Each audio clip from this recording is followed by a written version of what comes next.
ஐயப்பனை இருமுடி பிரியன் அப்படின்னு சொல்றதுக்கு காரணம் என்னன்னு உங்களுக்கு தெரியுமா?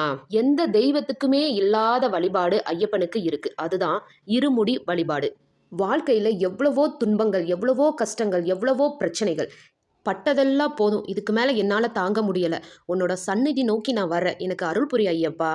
அப்படின்னு 2 மூட்டைகள நம்ம தூக்கிட்டு போறோம். ஒரு மூட்டை பாவ மூட்டை, ஒரு மூட்டை புண்ணிய மூட்டை. இத எடுத்துட்டு போம்போது இந்த 2 மூட்டைகளும் நம்ம கூட தான் வரும். ஆனா சந்நிதியில இருந்து நம்ம வீட்டுக்கு வரும்போது இந்த 2 மூட்டையும் நம்ம கூட வராது. இதன் மூலமா ஐயன் நம்மளுக்கு என்ன சொல்றாரு அப்படின்னா, பக்தனே உன்னுடைய பாவ மூட்டைகளையும், புண்ணிய மூட்டைகளையும் எடுத்துக்கொண்டு நீ விரும்பக்கூடிய அந்த மோட்சத்தை நான் உனக்கு அளிக்கிறேன் அப்படின்னு சொல்லக்கூடிய அழகான தெய்வம் தான் ஐயப்பன். நெய்யை போன்ற இந்த ஆன்மாவை ஐயன் திருப்பாதத்திலும், பூத உடலான அந்த தேங்காய் ஓட்டினை பஞ்சபூதத்தில் ஒன்றான அக்னியில் இட்டு எரித்துவிட்டு நம்மை புனிதமான ஆத்மாவாக மாற்றக்கூடியவர் இருமுடி பிரியன் ஐயப்பன். அன்னதான பிரபுவே சரணம் ஐயப்பா.